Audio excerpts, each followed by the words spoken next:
नमस्कार दोस्तों। UPSC ALC exam के लिए अब सिर्फ 40 दिन बचे हैं। अब सवाल ये उठता है कि इस 40 दिन में अब हम कैसे अपना सिलेबस खत्म करें। ये काफी इंपॉर्टेंट सेशन होने वाला है। इंपॉर्टेंट किस तरह से? इंपॉर्टेंट इस तरीके से कि अब पूरे सिलेबस में हमें क्या क्या करना है, कहाँ से करना है, किसकी ज्यादा प्रायोरिटी है, किसकी कम प्रायोरिटी है, क्या हो सकता है। एक होता है कि क्या हो जाना चाहिए, एक हो सकता है व्हाट इज डूएबल कंसिडरिंग कि we are human beings and considering कि 40 ही दिन बचे हैं। तो ऐसे में क्या अचीवेबल है जिससे हमें मैक्सिमम आरओआई आए, कि जितना भी हम लोग एफर्ट लगाएं उससे मैक्सिमम में क्या मिलेगा। तो ये हम आज डिस्कस करने वाले हैं। गाइस, सबसे पहले बात करते हैं अपने अपने सिलेबस की। तो एएलसी के लिए यूपीएससी ने क्या किया है, अब नया सिलेबस एक डिस्क्लोज कर दिया है जिसमें पुराने सिलेबस से कुछ कुछ डिफरेंसेस हैं। ठीक है। पुराने वाले सिलेबस में से एचआर हट गया है, पॉलिटी हट गया है, ओबी हट गया है जो एचआर का ही पार्ट था। कुछ कुछ छोटे छोटे टॉपिक और भी पुराने वाले सिलेबस से हट गए हैं जो कि 2017 वाला सिलेबस था।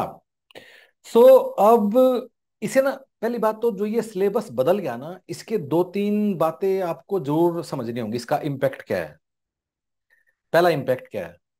पहला इम्पैक्ट कि एक तो सिलेबस कम हो गया है। ठीक है, पहले पहले से अब सिलेबस कम हो गया है।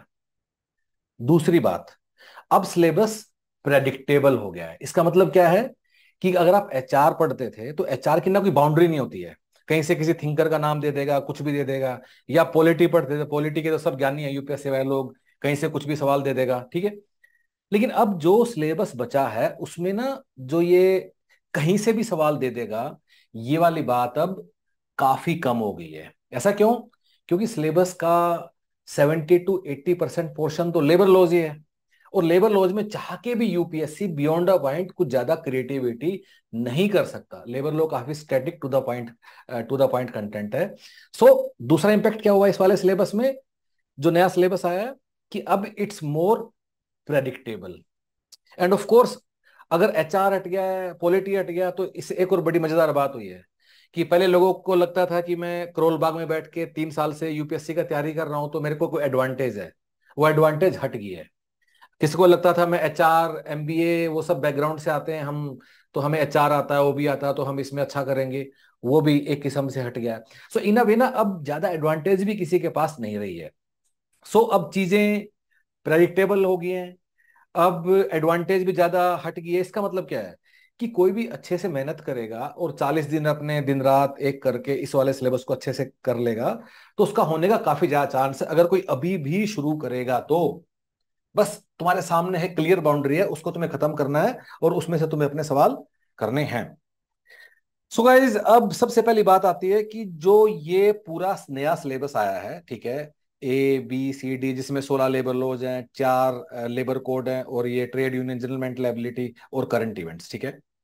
तो जो ये नया अपना सारा सिलेबस आया है, इसमें प्रायोरिटी क्या है कि क्या कहां से कैसे करें या क्या करें। पूरे सिलेबस को ना मोटा मोटा तुम 4 चीजों में डिवाइड कर सकते हो। पहला क्या है अपना, लेबर लॉज, और जिसमें तुम लेबर कोड भी लगा लो, LC, labour laws labour code, एक पूरी बकेट। इसमें क्या हो गया, 16 लेबर एक्ट्स पुराने और 4 नए लेबर कोड। दूसरी बकेट तुम लोग बना लो न्यूमेरिकल एप्टीट्यूड एंड रीजनिंग की। ये क्या अपना, maths, numerical aptitude, reasoning, quantitative aptitude, जो भी तुम इसको बोल लो। ठीक है। तीसरी चीज क्या है, तीसरा है कुछ छोटा छोटा सा स्टैटिक कंटेंट, जैसे industrial relation, trade union movement, या फिर लेबर वेलफेयर। मतलब इसके अराउंड जो हमें सारा पढ़ाई करना स्टैटिक, वो है तीसरा ऑप्शन। चौथा क्या है, करंट इवेंट्स। करंट इवेंट्स तो पूरे सिलेबस को इन 4 भागों में तुम्हें डिवाइड कर सकते हो। सबसे पहली बात, प्रायोरिटी की बात करते हैं कि क्या हमारे लिए ज्यादा इंपॉर्टेंट है। रादर, एक और चीज से सिलेबस को मैं देखना चाहिए कि कहां से हमें ज्यादा आरओआई मिलेगा। आरओआई का मतलब है, अगर मैं मैथ्स की क्लास को 5 घंटे पढ़ता हूँ, सॉरी, मैथ्स की सिलेबस को 5 घंटे पढ़ता हूँ, तो कितने सवाल होने की प्रोबेबिलिटी है। और मैं करंट इवेंट से 5 घंटे लगाता हूँ तो कितने साल होने की प्रोबेबिलिटी। इसको हम बोलते हैं आरओआई, अपने शब्दों में तुम कुछ भी बोल लो। ठीक है।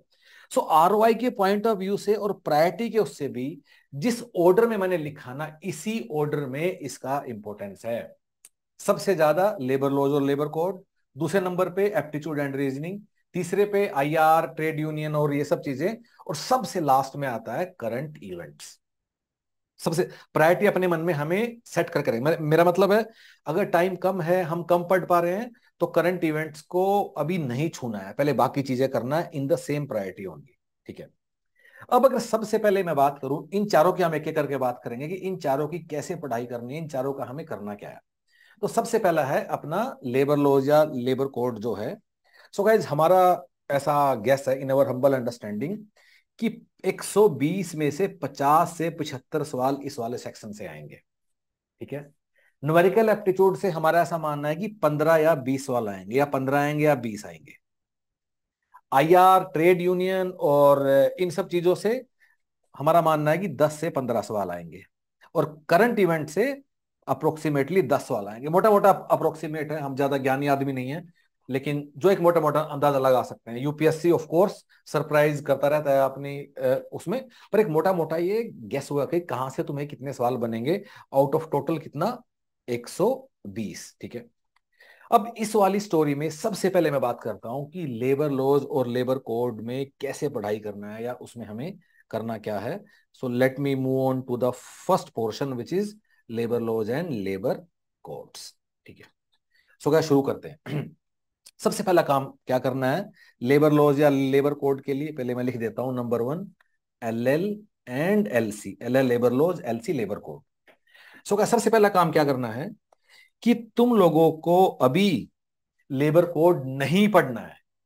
सो टू स्टार्ट विद, तुम्हें जो 16 एक्ट्स दिए हुए हैं सिलेबस में, जिसकी लिस्ट ये तुम देख भी सकते हो, ये देख, ये वाली लिस्ट है 16 एक्ट की। सबसे पहले तुम्हें ये करना है, इसके बिना लेबर कोड को तुम्हें हाथ नहीं लगाना है, इसके बिना तुम्हें लेबर कोड को हाथ नहीं लगाना है। प्लस हमने इसमें एक एक एक्ट और जोड़ दिया था, वो काफी हमें इंपॉर्टेंट लगता है, एम्प्लॉय प्रोविडेंट फंड। हालांकि सिलेबस में नहीं दिया हुआ, एम्प्लॉय प्रोविडेंट फंड 1952 जो एक्ट है, वो भी तुम इसमें एक बार जोड़ लेना। ठीक है। अब ये 16 एक्ट और जो ये एक और इसको 17 लगा लीजिए, 17 एक्ट है, इसको पढ़ने का तरीका क्या है। सबसे पहले किसी भी एक्ट को उठा के उसका जो हमने आपको रिकॉर्डेड वीडियो क्लास दिया है, उससे आपको इसको गो थ्रू करना है। फर्स्ट थिंग, जैसे जैसे कोई भी एक्ट उठाओ, जैसे कि इक्वल रेम्यूनरेशन एक्ट उठा लिया, मिनिमम वेजेस एक्ट उठा लिया, उसका वीडियो देख लिया, उसके बाद उसी एक्ट की तुम्हें बुकलेट से पढ़ाई करनी है। बुकलेट मतलब उस चैप्टर को, और मेरे सामने ये है, मैं तुम्हें दिखा देता हूं। सो ये पतली पतली बुकलेट है, जैसे लेबर लॉ 1 का ये बुकलेट है, and this is of approximately 90-100 pages, और इसमें हमारे 10-11 एक्ट दिए हुए हैं। इस तरह अगर मैं दूसरा देखूं, ये लेबर लॉज पार्ट 2 का बुकलेट है, और इसमें अप्रोक्सीमेटली 10 एक्ट दिए हुए हैं, अगेन 90-100 पेजेस। सो काफी कंसाइज करके इसमें जो लेबर एक्ट है उसको उसमें दे दिया है। अब वीडियो देखने के बाद बुकलेट से इसको एक एक करके पढ़ना है, इसको अंडरलाइन करना है, चीजों को एक एक शब्द को याद करना है। गाइस ये बात मत भूलिएगा कि इसमें ना हमने ऑलमोस्ट 1/5, 1/6, 1/7 लेवल का इसको कंसाइज बना दिया है। अगर फैक्ट्रीज एक्ट ओरिजिनल में भी 80 पेज का, 100 पेज का है, तो यहां सिर्फ वो 15 पेज का है। इसमें एक भी शब्द छोड़ने की गुंजाइश नहीं है। तो वीडियो से कर लिया, बुकलेट से कर लिया, उसके बाद उसी एक्ट के आपको जाके ऑनलाइन प्लेटफॉर्म पे सवाल लगाने हैं। अब ऑनलाइन प्लेटफॉर्म पे सवाल मैं तुम्हें एक बार दिखा भी देता हूँ। ठीक है। तो ऑनलाइन टेस्ट प्लेटफॉर्म पे जाओगे, जैसे यहाँ है, और अगर आप यहाँ जाओगे ऐसे दिखेगा। तो ये देखिए लेबर लॉज है, और लेबर लॉज के अंदर जाओगे अगर आप, और यहाँ जाके आपको सारे एक्ट दिखाई देंगे, जैसे बिल्डिंग एंड अदर कंस्ट्रक्शन के 40 सवाल हैं, एम्प्लॉय प्रोविडेंट फंड के ऐसे हैं। तो ये जाके आपको इसके पूरे एक एक करके उसके सारे आपको सवाल लगाने हैं, जैसे लेबर कोड, एक एक करके सारे कोड हम लोगों ने इसके प्रैक्टिस वाले सवाल दिए हुए हैं। इन सवालों को लगाने के बाद हर एक सवाल का डिटेल्ड एक्सप्लेनेशन भी आपको पढ़ना है। सवाल के बाद इसका डिटेल्ड जो एक्सप्लेनेशन है, you also have to go through that, इसका एक्सप्लेनेशन। सो अभी 4 चीजों से एक एक्ट कवर करना है, वीडियो, बुकलेट, ऑनलाइन प्लेटफॉर्म पे सवाल, और उसका करने के सिर्फ ये मत देखना कि मेरा सही हुआ गलत हुआ, हर एक सवाल का एक्सप्लेनेशन भी पढ़ना है। So use that online platform as a learning medium, न कि टेस्टिंग मीडियम। उसको सिर्फ टेस्ट समझ के नहीं छोड़ना है, उसको उससे सीखने की कोशिश करना है। ठीक है। अब कुछ लोग ऐसा भी कर सकते हैं कि पहले बुकलेट देख लिया फिर बाद में वीडियो देख लिया, पर वीडियो देखना काफी ज्यादा जरूरी है। वीडियो क्लास क्यों जरूरी है? वीडियो क्लास, कुछ लोगों को ऐसा लगेगा कि भाई मैंने तो बुक से चैप्टर पढ़ लिया है तो ठीक है, मुझे याद हो गया है। लेकिन गाइज अब ना, जिस तरह के सवाल खासकर एपीएफसी में हमने देखा, यूपीएससी ने पूछा है, it is beyond what is written in the booklet. वो कई बार उसका इंटरप्रिटेशन, ये सब चीजें भी उसका वो पूछ दे रहा है। और तुम्हें एक एग्जांपल देके बता देता हूँ। जैसे एपीएफसी में वाला सवाल आया कि ये वाला एपीएफसी जो 2 जुलाई को हुआ, कि जो ट्रेड यूनियन एक्ट में रजिस्ट्रेशन ऑफ वर्कर है वो ऑप्शनल है कंपलसरी है। अब एक्ट में ये शब्द नहीं लिखे हुए हैं कि ऑप्शनल है कंपलसरी है, लेकिन जब तुम क्लास से गुजरोगे तो तुम्हें समझ में आएगा कैसे कि trade union shall be registered या मे बी रजिस्टर्ड। तो ये सब बातें जब क्लास में डिस्कस होगी तब आपकी इन सवालों को करने की अंडरस्टैंडिंग डेवलप होगी। इसलिए वंस अगेन, ये आपकी मर्जी है, पहले बुक पढ़नी है या पहले वीडियो क्लास करनी है, या जो भी किसी भी ऑर्डर में कर लेना, लेकिन आपको वीडियो क्लास भी 100% देखनी है, किताब भी 100% पढ़नी है। उस टॉपिक के ऑनलाइन प्लेटफॉर्म पे जाके सारे सवाल भी लगाने ही लगाने हैं। इसमें कोई भी शॉर्टकट नहीं है, और इसलिए भी नहीं है क्योंकि ये ना हमारा सबसे कीमती चीज है। 70% अगर सिलेबस यही है तो इसी इसमें हमारा जो मेजर वो छुपा हुआ है कि जहां से हमारे नंबर इकट्ठे होंगे। अब ये, तो इस तरह तुम एक एक करके 16 एक्ट तुम लोग कवर कर लोगे। अब बात आती है लेबर कोड की। लेबर कोड के लिए क्या करना है? सो गाइस, लेबर कोड के लिए 24 जुलाई तक, 24 जुलाई से और 5 अगस्त तक हम लोग कुछ क्लासेस करने वाले हैं। हालांकि हमने ऑलरेडी लेबर कोड का क्लास भी दे रखा है, लेकिन उसको अभी नहीं देखना है, अभी सिर्फ एक्ट पढ़ लो। और जो ये वाली क्लास होंगी ना, इनमें तुम्हारे पास लेबर कोड का बुकलेट भी है बाय द वे, आज मैं सब लेके आया हूँ। तो लेबर कोड का बुकलेट है, ठीक है। लेकिन अनफॉर्चुनेट जो हमने सबको दिया हुआ है, लेकिन जो लेबर कोड का जो बुकलेट है, ये खुद में 256 पेज का बुकलेट है। अब 256 को याद करना काफी ज्यादा कठिन है, कंसीडरिंग कि हमारे 40 दिन बचे हैं। सो करना क्या है, जो 24 जुलाई से 5 अगस्त के बीच में क्लासेस होंगी ना, उसमें इस किताब को लेके बैठना है। और टीचर बताएगा क्या छोड़ दो, क्या कर लो, कैसे याद करना है, how these provisions are related to older acts, क्या बदला है क्या नहीं बदला है। सो लेबर कोड वाली कहानी आप हमारे टीचर्स पे छोड़ दो, लेकिन 24 जुलाई तक जो ये 16 एक्ट है इनको घोट के पी जाओ और इनको अच्छे से आप याद कर लो, ठीक है। उसके अलावा ये हमारे लेबर कोड की क्लास होंगी। उसके बाद एक एक एक अपना एक्ट बचा है, बिल्डिंग कंस्ट्रक्शन वाला, सेस वाला एक्ट 1996, वो हम लोग करेंगे। एक क्लास हम लोग करेंगे कॉन्स्टिट्यूशनल रिफॉर्म से, हम लोग क्लास करेंगे। This is all. तो ये अपना प्लान बन गया लेबर लॉ या लेबर कोड का, which is around 60-70% of your syllabus. अब हम आगे बढ़ते हैं and let us come to part 2। What is part 2? Part 2 है हमारा numerical aptitude and reasoning. Numerical aptitude and reasoning. So guys, एक एक बात भी अब की बार हमें समझना होगा क्या, कि ना इस टॉपिक का काफी एक अलग तरीके से इसका सिग्निफिकेंस बन गया है। क्यों बन गया है? क्योंकि ये बात भी याद रखना कि लेबर लॉ तो लोग याद कर ही लेंगे। अपने देश में हम जिस तरह के लोग हैं, ठीक है, जितने हम, क्या बोलते हैं उसको, जितने हम घिसू लोग हैं और जितने मेहनती लोग हैं, ठीक है, तो लेबर लॉ तो हम याद कर ही लेंगे, सब जनता जो भी सीरियस होगी। सो ये वाला पोर्शन है जो कि आपको एक कॉम्पिटिटिव एज देगा। इसके सवाल ठीक करना इसलिए काफी ज्यादा, अगर हमें अपना दिमाग दिखाना, हमें अपने इंटेलिजेंस दिखानी है, सो दैट इज वेयर हमें अपने हमारी इंटेलिजेंस काम आएगी।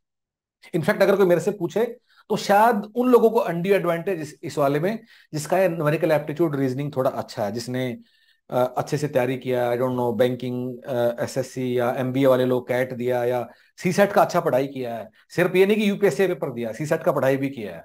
यूपीएससी वाले सारे सी सेट का पढ़ाई नहीं करते, हम भी सी सेट का बच्चों को पढ़ाते हैं, इसलिए हमें मतलब मालूम है। इस साल तो काफी हालत खराब है।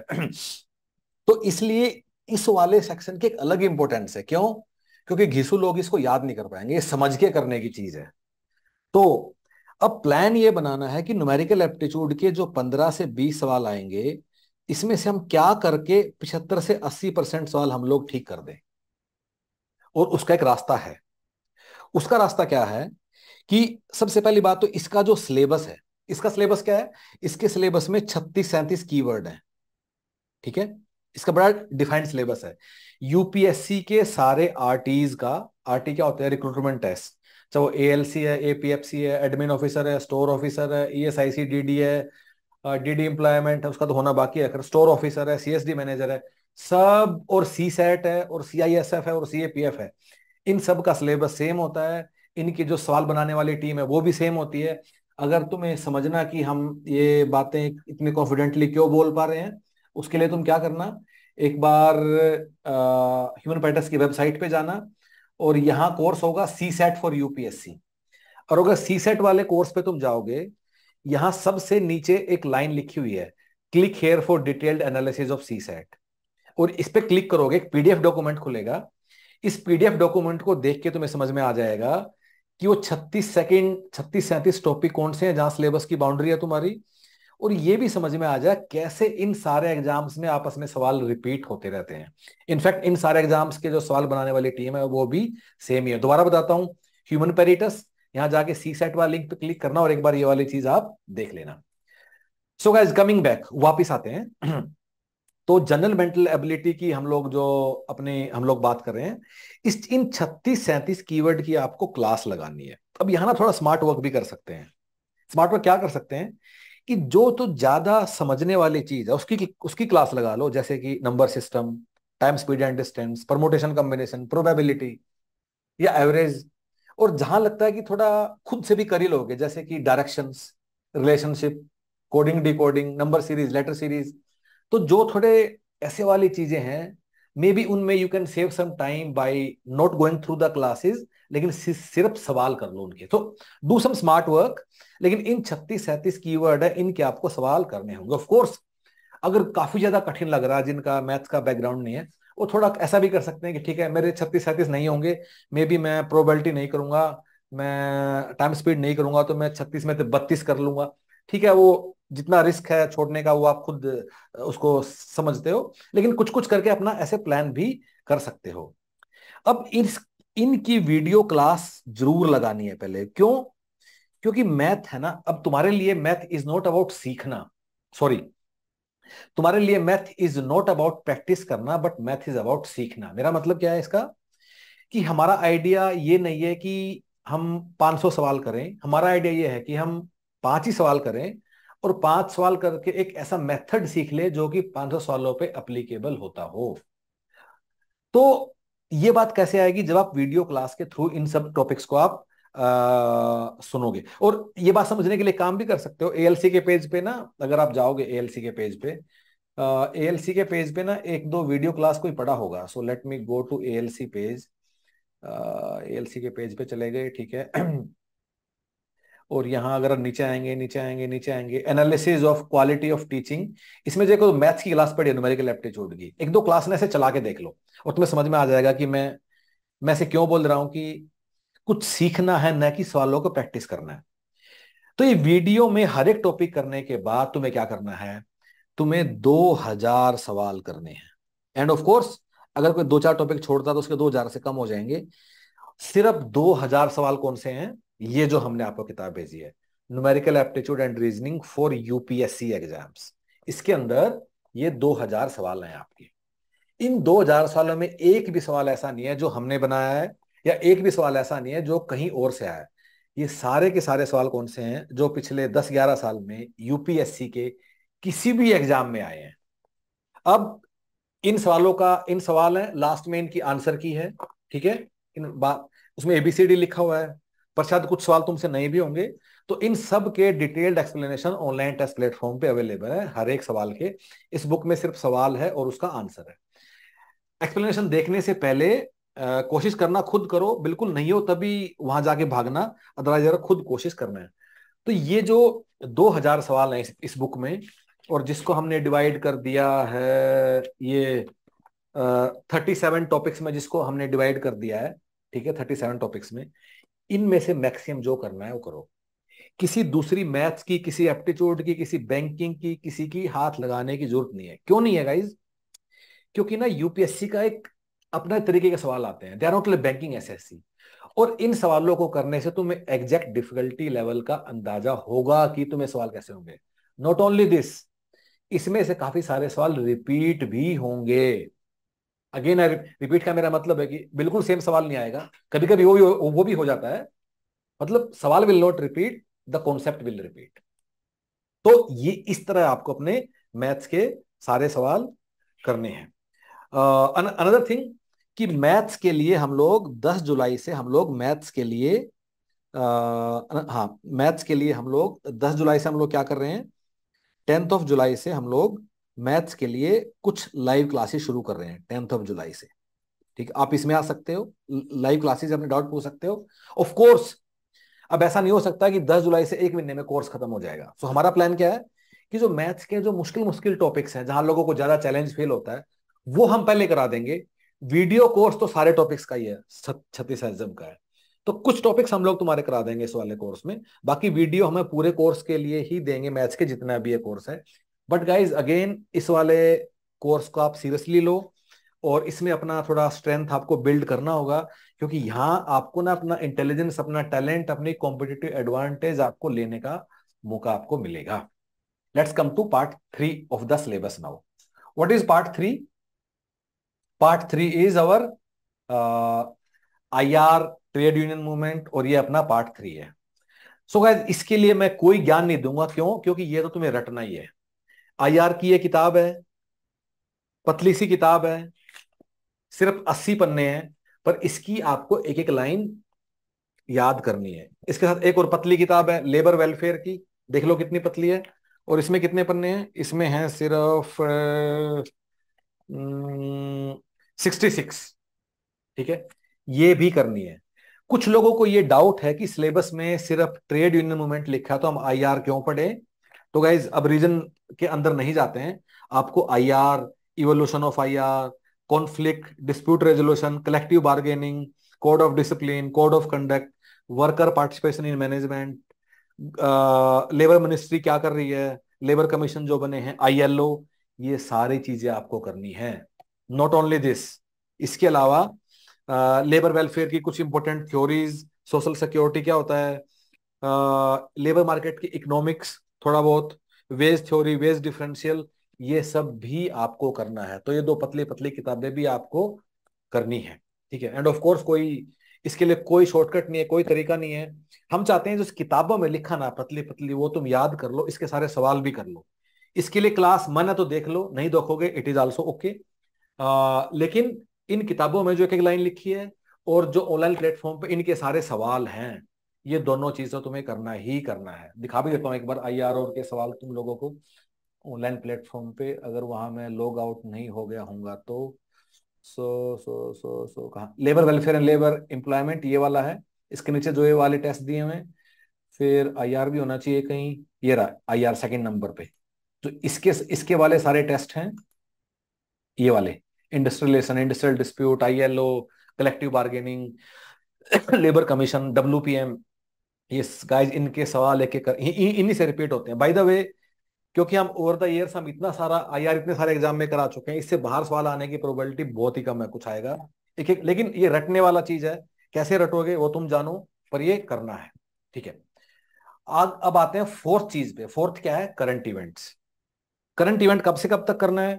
जनवरी दो, पहली बात तो बाकी चीजें करने के बाद, पहली बात तो ये तुम्हारी पहली प्रायोरिटी है। इसके बाद अगर सांस आए तो करंट अफेयर कर लेना। अगर करंट अफेयर बिल्कुल छोड़ के चले जाओगे और ये ऊपर वाले 3 कर लोगे, तब भी तुम्हारा 100% सिलेक्शन है। फिर भी अगर तुम्हारे पास थोड़ा उसका टाइम बचता है, हड्डियों में थोड़ा दम उसके बाद बचता है तुम्हारी, तो फिर करंट इवेंट्स भी कर लेना। करंट इवेंट्स कब से कब तक के करने हैं? करंट इवेंट्स हमें करना है जनवरी 2022 से दो दो दो महीने पहले तक, विच इज जून जून 2023 तक का आपको करंट अफेयर करना है। करंट अफेयर हम लोगों ने भी अब अपनी वेबसाइट पे डाल के आपके लिए फ्री ऑफ कॉस्ट सब लोगों के लिए डाल दिया है। ह्यूमन पैटर्स वेबसाइट पे जाएंगे, यहाँ लिखा हुआ है current affair for UPSC ALC exam, यहाँ देखिए, इस पे क्लिक करोगे और यहाँ पतला पतली बुकलेट है 20-25 पेज की, हर महीने का करंट अफेयर मंथ वाइज हम लोगों ने यहाँ चिपका दिया है। इसको उठा के रट डाल लो। जो APFC का पेपर हुआ था उसमें 8 सवाल थे करंट अफेयर के, 8 में से 6 इससे आगे थे। तुम्हारे में से कितने आएंगे नहीं कह सकते, शायद 8 में से 1 आए, शायद 1 भी नहीं आए, शायद 8 में से 5 आ जाए, वो सब तुम्हारी किस्मत है। करंट अफेयर एक अनडिफाइंड बाउंड्री है, फिर भी अब तक काफी सारे एग्जाम में, जो पहले ईओ एओ का हुआ था 2015 में, उसमें इस पतली पतली बुक के करंट अफेयर के 15 में से शायद 7-8 आ गए थे। ठीक है, अब क्या कितने आएंगे वी कांट से, लेकिन this is the best option which you can do as long as कि तुम करंट अफेयर के अनलिमिटेड ओशन को तुम्हें पार करना है। उसके बाद मॉक टेस्ट शुरू होगा अराउंड 5 अगस्त से। हम आपको 3 मॉक टेस्ट देंगे, लेकिन mock again once again mock test के लिए, टाइम मैनेजमेंट के लिए, इन सब चीजों के लिए ज्यादा वरी नहीं करना है। क्यों नहीं करना है? क्योंकि तुम्हारे पेपर में एनीवे एम्पल टाइम है। सिर्फ न्यूमेरिकल एप्टीट्यूड के सवालों को छोड़ के सारा पेपर थ्योरेटिकल है। वैसे ही जल्दी पेपर खत्म हो जाना, तुम लोग यहाँ वहां देखते रहोगे तो नोबडी विल फेल, क्योंकि टाइम कम रह गया। अगर फेल होंगे तो इसलिए होंगे कि आता नहीं था। So don't worry too much about time management. और ये बात न्यूमेरिकल एप्टीट्यूड एबिलिटी में भी एप्लीकेबल है। क्यों? अगर 15-20 सवाल आएंगे भी, उनके लिए टाइम खूब सारा होगा। सो जब न्यूमेरिकल एप्टीट्यूड रीजनिंग भी सीखने की कोशिश कर रहे हो, so without worrying about time management, shortcut tricks और वो सब ज्ञान भोकाल जो एसएससी बैंक की दुनिया में चलता है, सिर्फ इतना सीख लो कि मुझे आता हो। चाहे मैं अपने बिल्कुल गधे वाले 8वीं क्लास वाले मेथड से करूं, बस मुझे जवाब निकालना आता हो, इतना सीख लो एंड उससे ही आपके सवाल हो जाएंगे। So guys with that note मैं वाइंड अप करता हूं। ओवरऑल एजेंडा मैंने आपको एक एक टॉपिक वाइज मैंने बता दिया है। सो दिस फॉर एवरीबडी की कैसे तैयारी करना है, कैसे क्या करना है, किसकी प्रायोरिटी कम है, किसकी कम है। फिर भी कोई डाउट है, get in touch with our team and all the best guys. Thank you.